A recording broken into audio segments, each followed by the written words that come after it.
Alcanzando el conocimiento, una herramienta vital.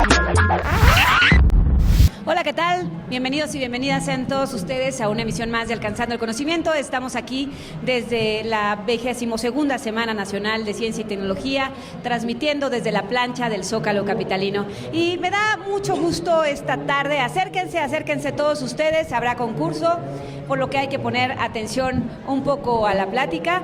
Y me da mucho gusto saludar, está aquí con nosotros el doctor Ricardo Cantoral. Él es jefe del Departamento de Matemática Educativa del CIMESTAP, con el quien pues hablaremos de diferentes temas, sobre todo lo referente a temas educativos. Gracias, Ricardo, por estar con nosotros. No, muchas gracias a ti, Bertalicia, por la invitación, y es un placer estar acá en el Zócalo para una labor como esta. Tú ya has tenido, pues en otros momentos, muchas experiencias en esta parte urbana de difundir cosas de ciencia y tecnología para la gente, para todos aquellos que se nos acercan. ¿Qué nos puedes decir de toda esta experiencia, de cómo pues este contacto con la gente puede pues despertar cosas? Sí, es toda una pasión. Hace unos años, no muchos años, diseñamos un programa, sobre todo en la parte de ciencias, que se llamó Niños Talento, del gobierno de la Ciudad de México, y las actividades consistían en hacer actividades al aire libre para niños, niñas, señoras, señores, y era muy bello estar en parques, en plazas, y encontrarte que una abuelita que iba al mercado pasaba con su bolsa y se metía a un stand y empezaba a hacer experimentos y preguntaba, o niños en condición muy lamentable, digamos, condición de calle, que se acercaban a discutir ideas de geometría, de aritmética, y fuimos descubriendo que la ciencia, en verdad, desde el punto de vista público, era muy atractiva. Es decir, no solo adolescentes en secundaria o preparatoria, sino para toda la población. Digámoslo así, ponerte como un tianguis, hacer ciencia ante la gente, era muy divertido, y para la gente era un reto. Eso fue una gran pasión. Por fortuna el programa sigue vivo. Hoy día sigue habiendo actividades de Niños Talento en la Ciudad de México, aunque ya no tiene la estructura de espacios públicos.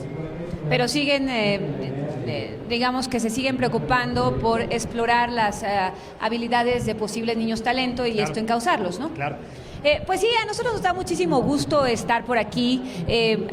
La gente pasa, nos acompaña, nos hace preguntas. Y bueno, ¿qué podrías decir de esa apreciación, de esa apreciación social de la ciencia, de ese conocimiento, de esa parte urbana que puede ser de una manera lúdica, puede ser de una manera como esta, con una charla, puede ser con una plática un poquito más elevada, o puede ser con cosas que alguien no conoce? ¿Qué nos dices de esto?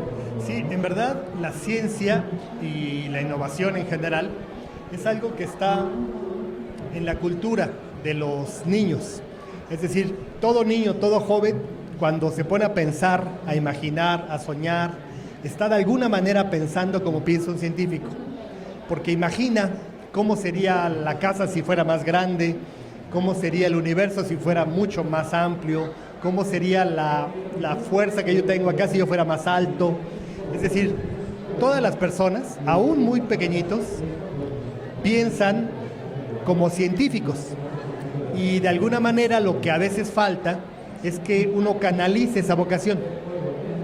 Cuando les pones un experimento donde se sorprenden con el resultado, ves de inmediato los ojos cómo se abren, se interesan y empiezan a preguntarse por qué pasó esto. Digamos que despierta la curiosidad que a veces en otros espacios no se logra.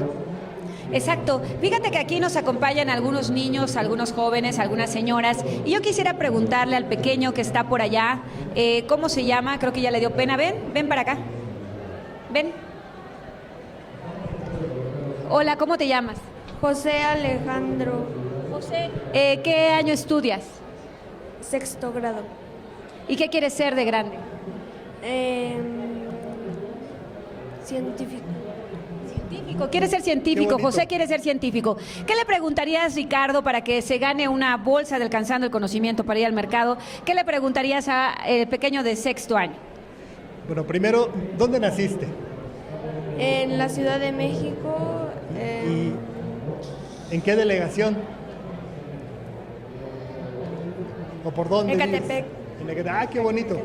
Tú estás muy cerquita de aquí, te puedes ir fácil. Está algo retirado. ¿Cómo viajas hasta tu casa? ¿En camión? ¿Cuánto tiempo haces a tu casa? Como una hora más o menos. Y si fueras a un lugar que está a la mitad de la distancia, ¿cuánto tiempo harías? Media hora. Y si fueras a un lugar que está como al doble de distancia, ¿cuánto tiempo harías? 2 horas. Mira, ¿ves? Si él sí sabe de proporciones. Sí sabe. José se ha ganado una bolsa del mercado de Alcanzando el Conocimiento y aquí nuestro interventor de Gobernación le da la bolsa. Gracias, José. Una bolsa.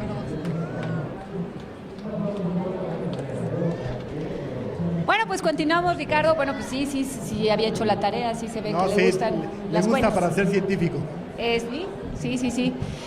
Bueno, pues continuamos. En esta apropiación social del conocimiento y bueno, pues en estas cosas tan interesantes que se pueden dar en contacto con la gente, de pronto hay escépticos, de pronto hay gente que dice, no es cierto, ¿de qué sirve esta inversión que hacen? Si nada más no va a ir gente, no les va a interesar.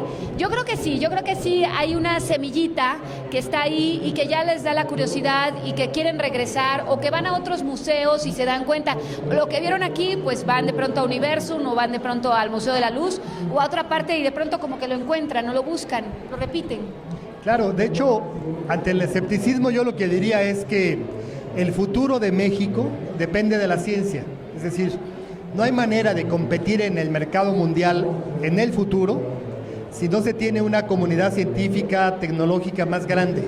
O sea, faltan muchos científicos, muchos jóvenes investigadores, mucho talento juvenil. Es decir, el futuro económico, social va a depender de la ciencia. De manera que a los escépticos yo les diría que si quieren a su país, respalden la ciencia y la educación. De otra manera, México será siempre un país de maquila, un país que compra lo que otros lugares desarrollan, que estás consumiendo productos y toda la riqueza que podrías tener solo por innovar o inventar la pierdes. Está probado que todos los países del mundo que han tenido éxito es porque mejoraron sus sistemas educativos y profundizaron su inversión en ciencia, tecnología e innovación. O sea, eso ya no hay duda. Entonces, al escéptico más bien le diría, si quiere a su patria, que piense que esto es fundamental. Así es, y bueno, pues a toda la gente que nos acompaña, pues el doctor se ha especializado en temas que tienen que ver con la educación. Por si en el momento de la charla tienen alguna pregunta, pues siempre es bienvenida por acá. También pues les vamos a seguir haciendo preguntas para que se ganen bolsas para ir al mercado. Siguiendo con eso, fíjate que en lo que decías, esta madrugada se aprobó el presupuesto justamente de ciencia y tecnología. Y bueno, ahí hay unos datos interesantes. Se aprobaron 250 millones de pesos para infraestructura tecnológica al Politécnico. Hay algunas cifras por ahí interesantes. Sin embargo, no se ha llegado al 1%. Digo, todavía esto está cuesta arriba. Hay pues entusiasmo en la gente, pero más bien en la comunidad científica, pero todavía no hemos llegado a eso.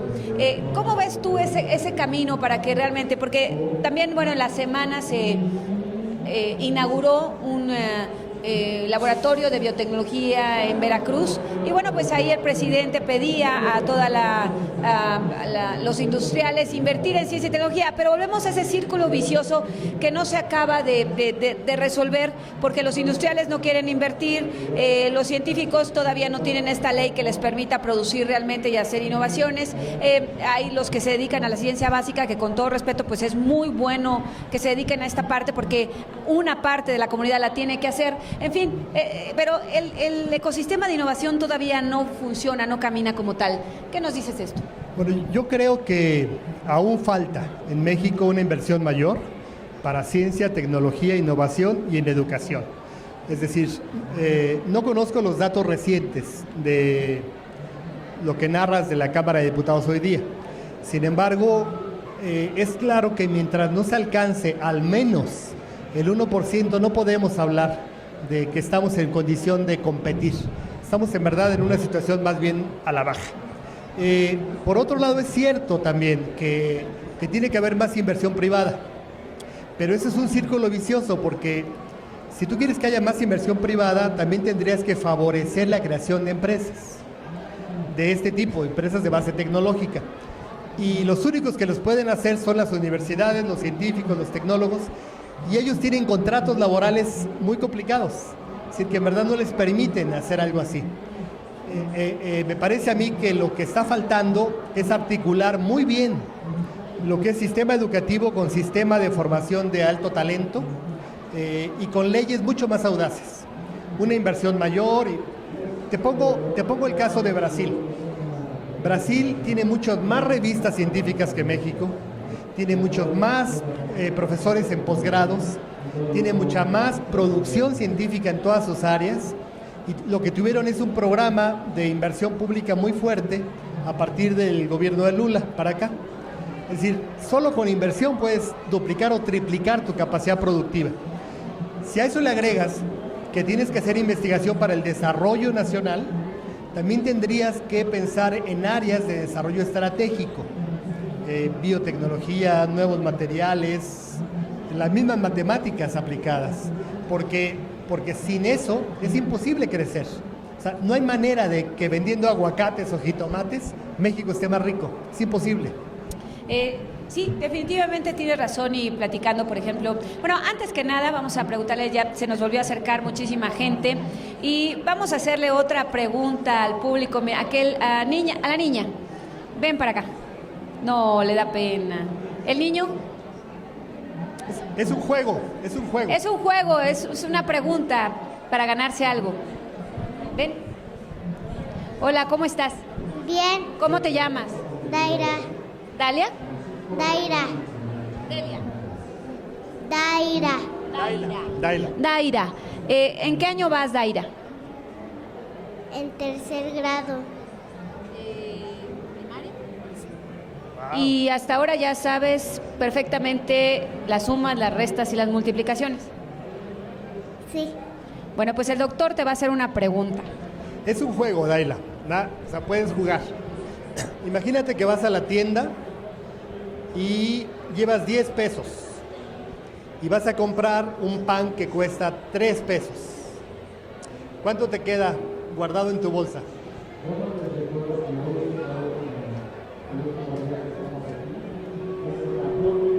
Tienes 10 pesos y vas a pagar 3 pesos. ¿Cuántos te quedan?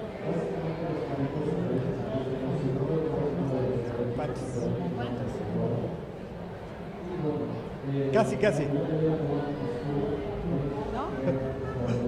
Bueno, más fácil. Bueno, otra pregunta. ¿Qué número es más grande? ¿Mayor que, menor que, no? ¿Cuál número es más grande? ¿El 8 o el 7? el 8, ¿Por qué? ¿Por qué es más grande? El 7 es más bonito, se oye 7. El 8 es más chiquito, ¿no? No, sí estás bien, es el 8 el más grande. Bravo. Daira, pues te has ganado una bolsa de Alcanzando el Conocimiento para ir al mercado. Aquí el interventor de Gobernación te la da. Pues continuamos aquí en Alcanzando el Conocimiento. Hay una pregunta, bueno, ahorita retomamos el tema de la inversión en ciencia y tecnología, pero es una pregunta básica y seguramente muchos de los que nos acompañan tienen hijos en la primaria, en la secundaria, y de pronto el dolor de cabeza con las matemáticas. Y tú has analizado muchísimo ese tema. ¿Por qué se le tiene tanto miedo a las matemáticas si para los que quisieran ser científicos tendrían que entender las matemáticas, por ejemplo, u otras carreras? Bueno, hasta los periodistas tenemos que entenderlas porque tenemos que saber si 2 más 2 son 4 o no. Sí, bueno, en verdad es muy interesante porque los niños, sobre todo los más pequeños, les gusta mucho la matemática y van perdiendo el gusto en la escuela. O sea, más bien parece que lo que está mal es la forma en la que se está comunicando en la escuela. No es la matemática, sino es como se les presenta en la escuela. La matemática es muy importante, está en todos lados, la usas en la vida cotidiana, en las cosas más complicadas como navegar en el espacio, hacer minas muy profundas, viajar más rápido. Hablar por teléfono implica matemáticas. Es decir, la matemática en verdad es importante. Y la pregunta fundamental es, si a los niños les gusta, Entonces no es un problema de las matemáticas, es un problema de cómo se les está presentando en la escuela. De cómo se les enseña. Claro, por eso es que se están siempre buscando mejoras. ¿Cómo podrías innovar? ¿Cómo podrías cambiar? ¿Cómo podrías experimentar? Y cuando logras clases muy experimentales, por ejemplo, todas las niñas y niños de secundaria se divierten y aprenden. Es decir, no hablan de que no les guste. Hablan de que no les gusta cuando se usa la matemática para dividir al grupo, el que sabe, el que no sabe. Es ahí donde ya no gusta. Bueno, pero eso sería igual si fuera fútbol. O sea, si usaras al fútbol como criterio, tampoco les gustaría, porque el que es bueno y el que no es bueno. Cuando la matemática en verdad es bonita para todos, no para solo algunos. ¿Y hay un método, se ha encontrado alguna forma de enseñar las matemáticas de una manera diferente? Hay formas, hay innovaciones. Mira, por ejemplo, esta es una. Cada vez hay más recursos tecnológicos para innovar en el aula. Otras formas que hay tienen que ver con la capacidad experimental. Mucha gente piensa que la matemática es solo abstracción. Y sí, tiene una parte de abstracción. Pero hay otra parte en la matemática que es experimental. Jugar, tirar dados, medir datos, evaluar, mirar crecimiento, analizar cómo se comporta la lluvia, el sol, el agua, cómo crecen las bacterias, cómo crecen las plantas. Es decir, hay un mundo experimental que es muy atractivo para el joven estudiante, que exige, digámoslo así, de una nueva aula. Voy a llamarle un aula extendida. Si usamos las técnicas del aula extendida, vamos a encontrar que la gran mayoría de los jóvenes en una clase les va a gustar. Pues vamos a hacerle otra pregunta a otro niño que quiera pasar. ¿Quieres pasar? A ver. ¿Cómo te llamas? José Antonio, ¿José? José, ¿en qué año vas? en primero de secundaria. Primero de secundaria. ¿Y qué materia es la que te gusta más?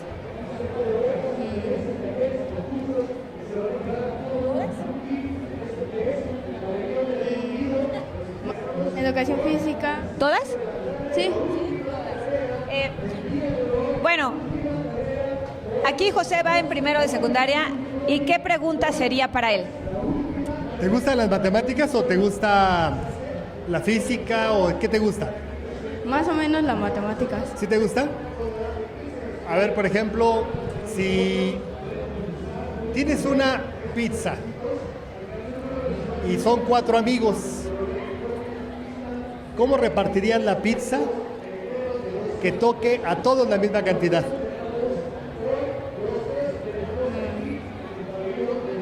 De a 8. 8. ¿En 8? No sé, tú tienes que decirme. ¿Por qué 8 y por qué no 16 o otro? Eran 4 amigos.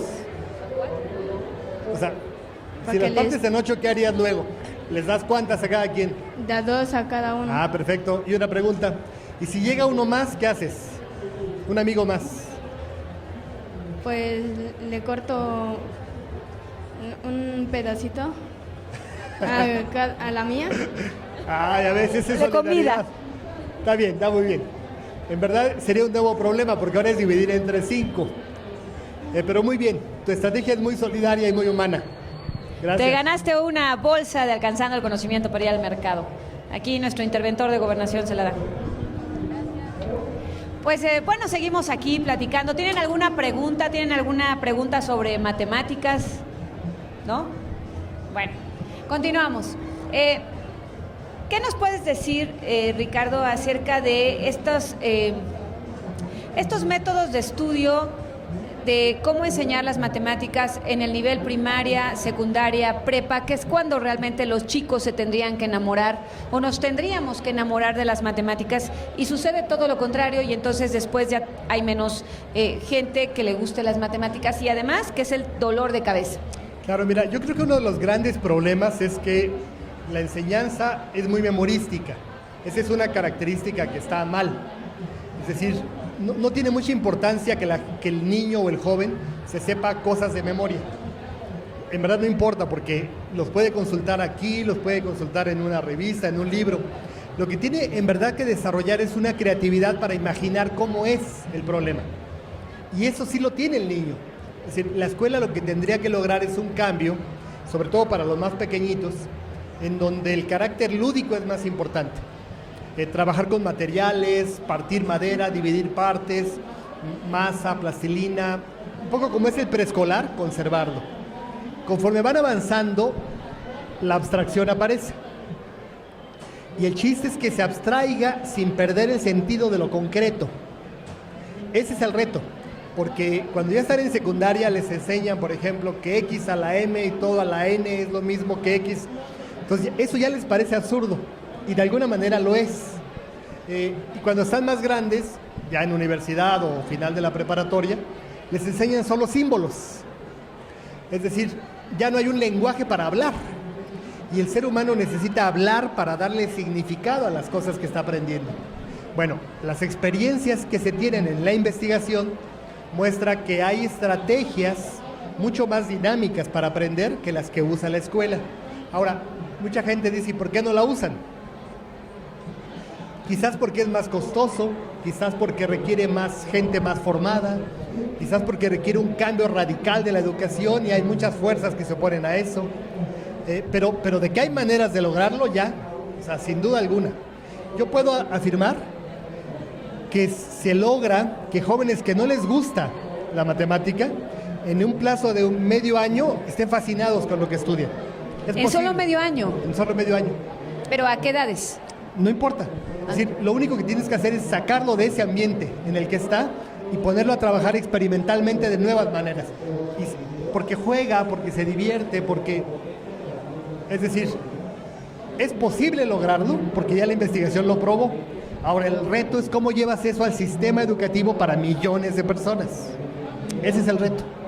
¿En qué países del mundo esto sí se logra? ¿En qué países del mundo tienen esta forma lúdica de enseñar las matemáticas, esta forma de llegar a los niños, a los jóvenes? Bueno, mira, por ejemplo, un lugar que lo está experimentando con mucha fuerza es Finlandia, ahorita.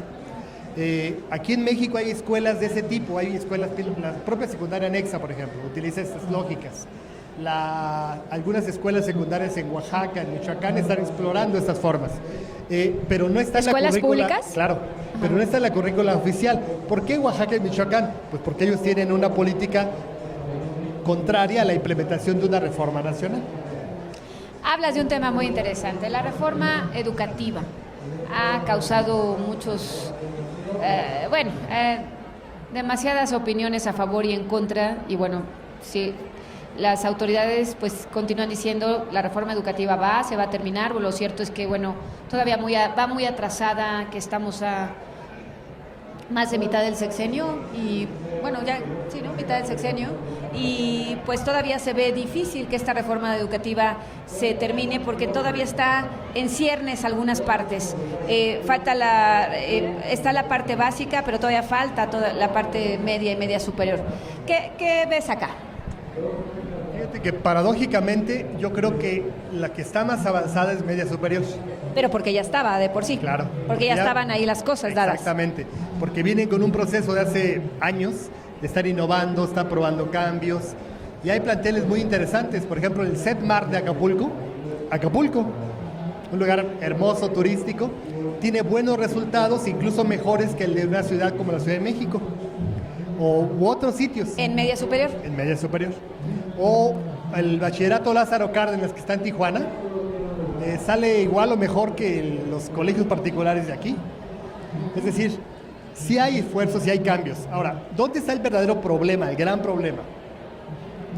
Que hasta ahora no hay una propuesta de modelo educativo nueva. Es decir, lo que escuchamos es que habrá una reforma, pero no sabemos cómo es la reforma.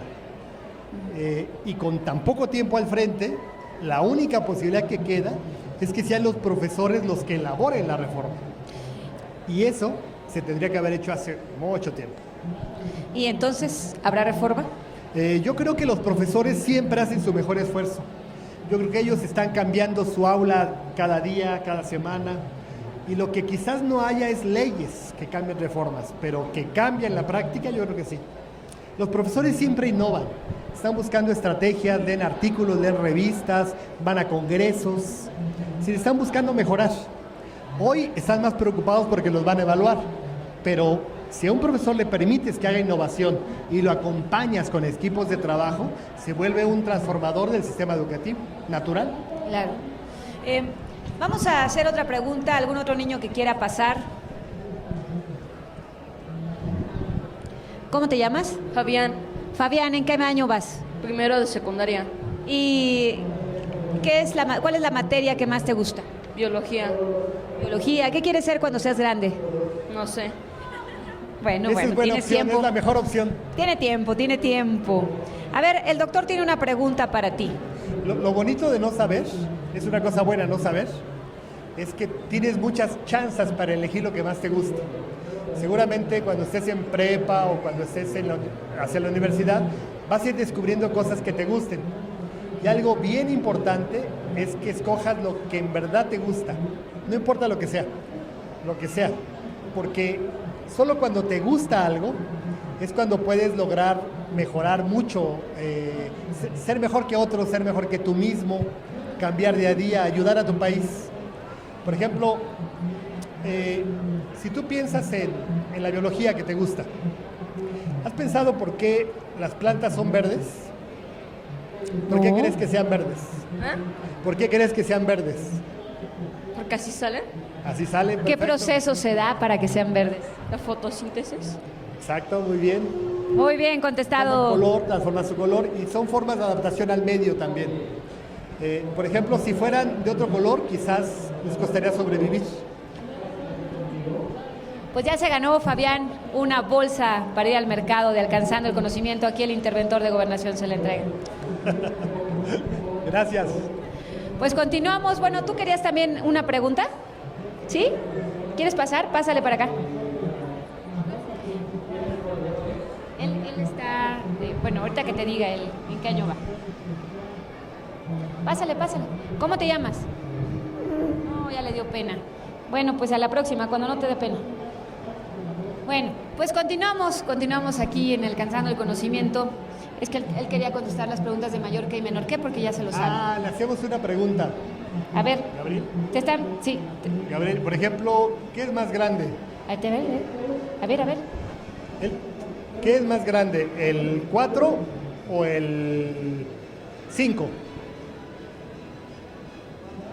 El 5, Ay, ¿cómo supiste? porque el 4 es después del 3.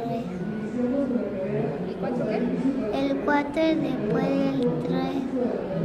O sea, como que va en orden, ¿no? Sí, tienes razón, el 4 es más chiquito. Si tú tienes 4 manzanas y yo tengo 5 manzanas, tengo una más que tú. Si es cierto, estás bien, 5 es más grande. Bueno, muchas gracias, te has Pero ganado también una le tienes que bolsa. dar su bolsa. Sí, una bolsa.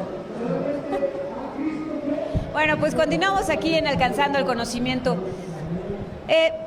Pues es complejo esto de la reforma porque de pronto pareciera que estamos en un camino sin rumbo para algo tan importante.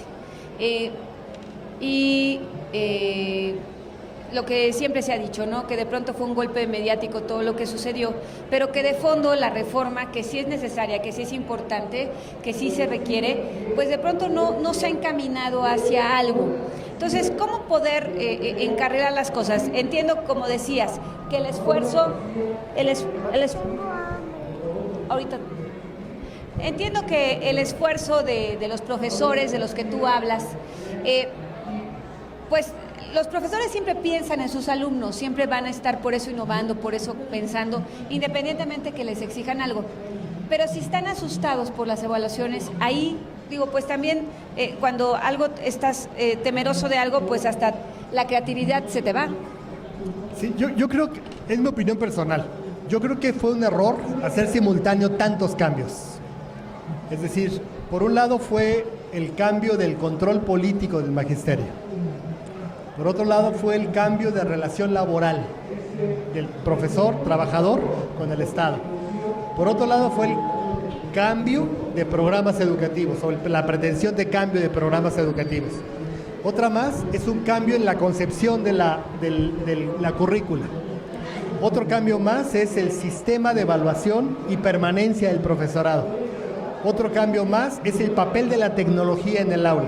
O sea, se quisieron hacer demasiados cambios en poco tiempo. Y creo que no van a lograr los cambios, salvo en aquellos lugares que ya vinieran innovando años atrás. Porque para ellos es una oportunidad de concreción. Y para sorpresa de muchos, yo creo que el bachillerato sí puede tener cambios. Dudo mucho en básica. Ahora, yo veo con demasiada desconfianza tanto cambio de subsecretarios, de secretarios. O sea, ¿cómo heredas lo que se logró en el periodo hace 2 meses? O sea, el subsecretario de Educación Superior quería mejorar las normales. Bueno, él ya no está ahí. ¿Ahora qué va a pasar? ¿Nadie sabe? Exacto. Vamos a preguntarle, a ver, ahí hay un chico, ven para acá.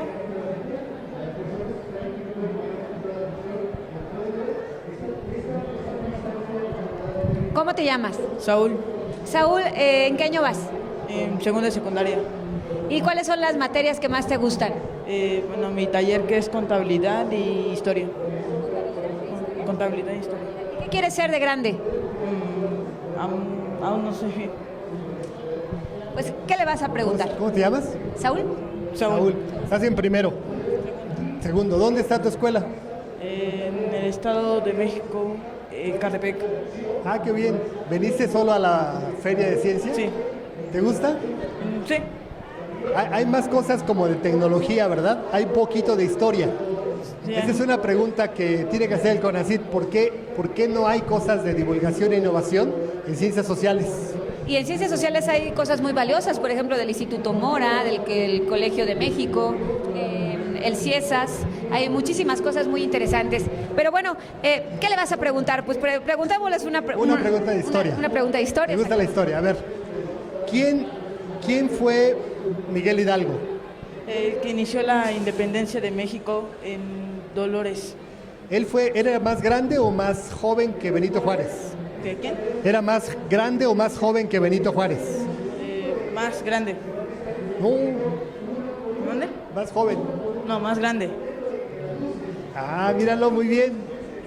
Porque estuvo antes con la independencia. Gracias. Pues muy bien, Saúl, te has ganado una bolsa de Alcanzando el Conocimiento. Si la puedes tomar de ahí porque nuestro interventor de Gobernación se fue de viaje. Sí.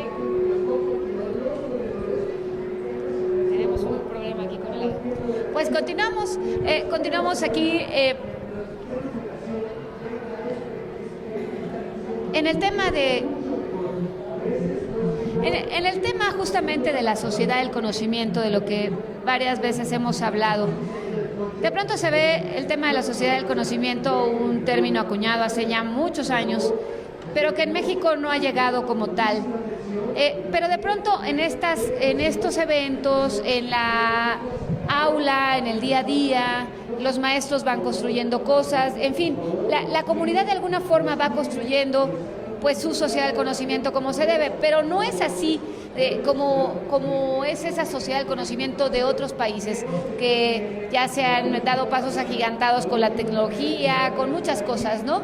Aquí todavía tenemos una brecha digital muy grande, todavía hay regiones donde la parte de la primaria no está cubierta, en fin, hay cosas ahí complejas.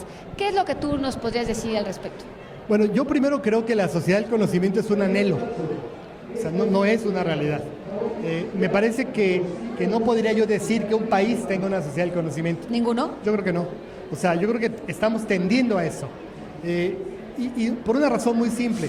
O sea, la sociedad del conocimiento exige que los ciudadanos sean parte de la toma de decisiones.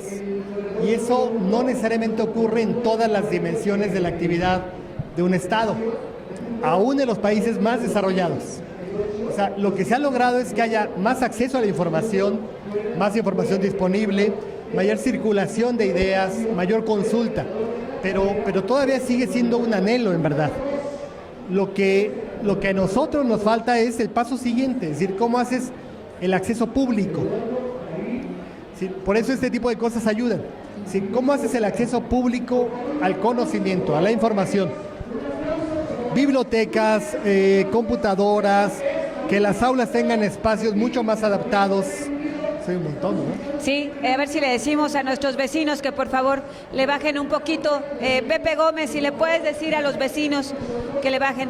Sí hemos tenido durante esta semana pues esa complicación porque parece que es una competencia de audios y al final nadie se entiende porque se convierte en puro ruido.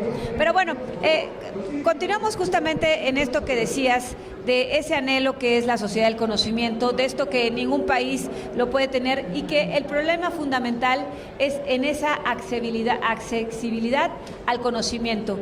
¿Cómo lograrlo? Hay muchas cosas, pero a la vez parece que hacen falta más. Yo creo que algo que es fundamental es la educación, Berta. Es decir, si la educación no mejora, y no me refiero a la evaluación del docente, esa no es la mejora. La mejora es que los procesos educativos sean mejores. Entra el papel del docente, pero también entra, por ejemplo, los programas de estudio. Pero también la política pública, también entran los secretarios de Estado y también, es decir, la mejora de la educación tiene que ser integral. No puede ser solo con o sea, la evaluación es adecuada. El maestro no se niega a evaluarse. Se niega a evaluarse bajo criterios que él no usa. Es decir, que no tiene que ver con su realidad, con su práctica.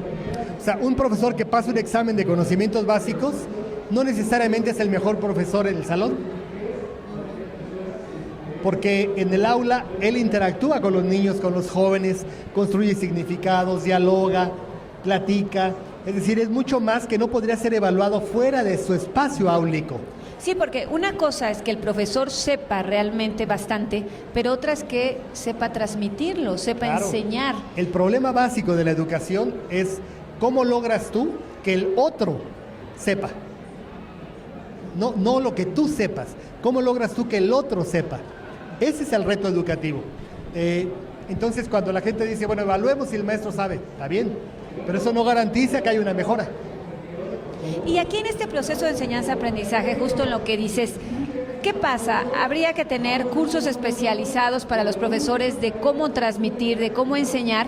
¿Hay en otros países? Porque de pronto hay muchas personas que tienen de una manera nata, saben enseñar, saben cómo decirte las cosas. Y hay personas que a lo mejor saben mucho y no saben transmitirlo, ni lo sabrán transmitir nunca. Ahí tendría que haber como cursos, ¿qué tendría que haber?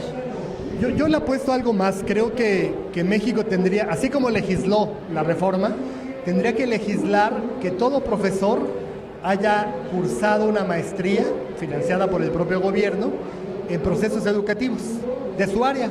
Enseñanza de la matemática, enseñanza de la biología, enseñanza de la lengua, porque es ahí donde el profesor va a aprender esas técnicas, esas formas de comunicar, de construir, y eso en México no existe. Es decir, y ahora con la reforma, por ejemplo, cualquier profesional puede dar clases. ¿Y cómo, no? Si no está preparado ni siquiera para enfrentar un grupo, ¿no? Y ese es el gran problema. Cuando asociaste el tema laboral y político con el problema académico, si tú no tienes profesores, tienes que suplirlos. Es lo que está haciendo en este momento el gobierno y creo que es un error. Aquí también hay otro punto importante en esto que mencionas. A la hora de que la conformación de los grupos de jóvenes, de pronto, sobre todo a nivel de secundaria, preparatoria, los chicos, sobre todo en preparatorias públicas y privadas, y secundarias públicas y privadas, el nivel de los chicos, la disfunción familiar, los problemas económicos, la violencia, de pronto están permeando también las aulas de clase y de pronto te encuentras a profesores que te dicen es que cada vez me cuesta más trabajo llegar a los niños, llegar a los jóvenes, llegar a los alumnos. Sí, es muy complicado. O sea, la escuela no es ajena al lugar donde se encuentra. La escuela es parte de una comunidad con sus prácticas, sus hábitos, sus colegas míos, alumnos míos egresados del CIMBESTAF, me cuentan, trabajan en bachilleratos, que los alumnos, por ejemplo, les venden cosas robadas. O sea, les ofrecen, oiga maestro, le vendo una computadora. Y dice el profesor, ¿y qué hago? O sea, no se la puedo comprar, porque le estaría diciendo que eso es posible. Pero por otro lado, entro en un círculo de perversión y a lo mejor me hace algo. Es decir, ese hecho está describiendo cómo está el país. O te vas a Tamaulipas y la gente habla de que hay que agachar, hay que poner las ventanas más altas para que no te vayan a llegar los balazos. O sea, estás hablando de una escuela y les enseñan técnicas de pecho tierra para salvarse si algo pasa. Como si estuvieran en guerra, y lo que pasa es que Exactamente. tenemos entendido que en Tamaulipas pasan muchísimas cosas que ni siquiera nos enteramos porque está todo ya controlado, la gente está Claro. muerta de miedo. Prendes la televisión y ¿qué ves? La técnica que se usó para robar la joyería no sé qué. Y luego el gol del Chicharito. Y luego, o sea, en verdad todo el sistema está estructurado para un control y una violencia. La única posibilidad es que los actores mismos, profesores, médicos, profesionales, tomen el control del proceso. Es la única esperanza que tenemos, que sea la población la que tome el control del proceso. ¿Y eso cómo puede pasar? Bueno, con los profesores, pero ¿qué más? O sea, que los niños se vuelvan autodidactas. No, colectivos. O sea, ahora, por ejemplo, hay algunas cosas de estas de autoconsumo. Yo creo que algo semejante a eso, proyectos educativos alternativos, que sean mucho más comunitarios, mucho más arraigados a la cultura, al entorno, con gente más motivada, eso daría mejores resultados. Si tú le dejaras a una comunidad la escuela y que ellos organizaran y tú supervisas, creo que tendríamos mejor resultado que lo que hoy tenemos. Porque tú cuidarías tu escuela, la que está aquí, donde van tus hijos, donde de otra manera son puras leyes y políticas y, bueno, ya nos desviamos del tema, pero en verdad lo que quiero decir es que la matemática es fundamental para la mejora educativa. Y en este proceso de reforma, lo que tenemos que cuidar es que la matemática que vive en la escuela en verdad innove, en verdad cambie. Y es ahí donde nosotros queremos ser parte y estamos haciendo propuestas y tomando iniciativas, apoyando proyectos regionales. En las regiones, sobre todo en los estados de la República, hay muchísimas cosas también que hacer, hay muchas cosas que llevar que de pronto no llegan y de pronto de alguna forma aquí a la Ciudad de México y la zona conurbada pues se tiene mayor alcance, eso también es una realidad. Otra cosa que también te quería preguntar, en la parte de las escuelas privadas y las públicas, ¿siguen siendo la opción las privadas que las públicas? O sea, ¿el sistema público no puede volver a ser una opción como lo fue hace muchos años? Sí puede volver a ser. De hecho, no es tan cierto eso que decías al principio, porque todos los indicativos que tenemos del desempeño escolar muestran que hay escuelas públicas iguales o mejores que las privadas. Pero son poquitas. Depende cómo lo clasifiques. O sea, si tomas a todo por ejemplo, te decía, o sea, casi en cualquier ciudad grande vas a encontrar un Cebetis o un Covach o que es bueno, o una secundaria que es buena, esa es mejor en general que las privadas del lugar. Por el contrario, vas a encontrar escuelas privadas buenas, pero una gran cantidad de escuelas que son muy malas. Es decir, que tienen el registro nada más porque alguien se los dio, pero en verdad no son escuelas. Yo creo que la educación pública es fundamental, porque sin educación pública no hay futuro nacional. Es decir, la educación es un derecho, por lo tanto no lo puedes privatizar. No, simplemente lo tienes que otorgar. Que haya escuelas privadas es muy bueno, eso no es problema. Quien quiera tomarlo, bueno, tomará esa opción. Pero la escuela pública que tú tengas acceso tiene que ser buena, porque es la única posibilidad de que México va a salir del subdesarrollo. Claro. Y de llegar a todo el país. Claro. Vamos a preguntarle, ¿quieres pasar con nosotros? ¿Sí? ¿Cómo te llamas? Mira, salió apenas de la escuela, todavía trae el uniforme. ¿Cómo te llamas? Catherine, Catherine, ¿en qué año vas, Catherine? quinto, ¿Y qué es la materia que más te gusta, la que se te hace más fácil? ¿Cuál te gusta más? ¿Cuál te divierte más? Los deportes. ¿Los deportes te gustan? sí, O sea, ¿sumar y restar no te gusta? sí. Bueno, ya le dio pena. ¿Tienes una pregunta? A ver, por ejemplo, Ricardo? ¿qué deporte te gusta más? ¿Cuál te gusta ver en la tele o cuál te gusta jugar? ¿No te gustan mucho? ¿Qué pasó? ¿Te comió la lengua el ratón o qué? Ya le dio pena. Bueno, Catherine, gracias por participar. Bueno, ¿algún otro niño o niña que esté por ahí, que quiera participar con nosotros? A ver. Atrás. Pasa. Hola, ¿cómo mira. te llamas? Shirel, Shirel, es muy bonito tu nombre. ¿Cuántos años tienes? 7 años. Oh, estás bien grande. Tu edad es un número primo. ¿Sabías eso? Fíjate. ¿En qué escuela estás? Fray Bartolomé de las Casas. ¿Y la Fray Bartolomé dónde queda? En la colonia Magdalena Trasolpa. Ah, pues la Magdalena. ¿Y en qué año estás? En segundo de primaria. ¿Y qué cosa te gusta más de la escuela y qué cosa te gusta menos de la escuela? Me gustan las materias y lo que no me gusta es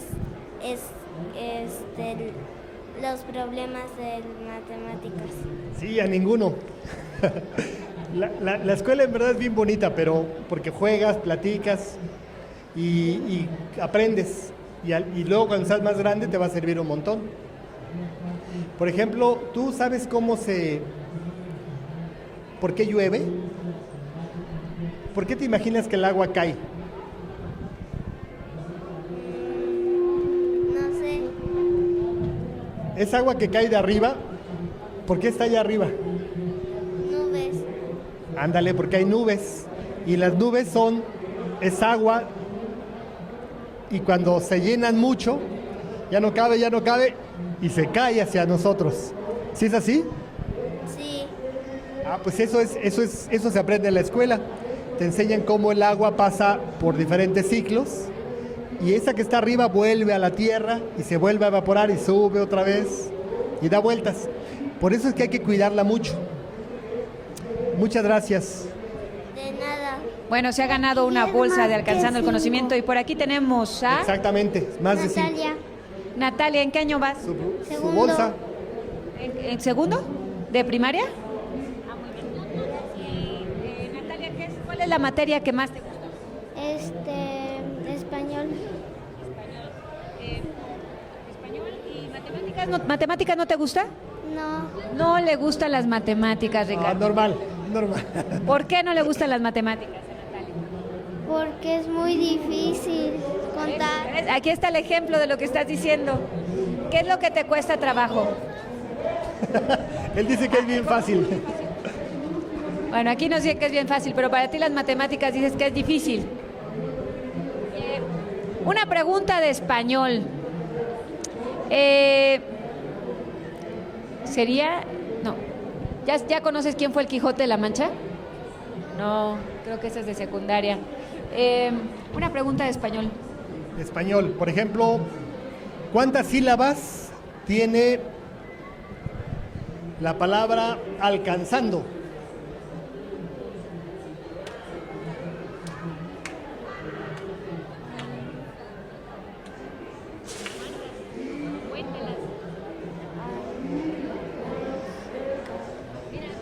Cuéntalas ahí, mira. ¿Cuántas tienes? 10. 24. 24. Cuenta las sílabas. Alcanzar. Casi le das. Un poquito más. A ver, cuéntalas.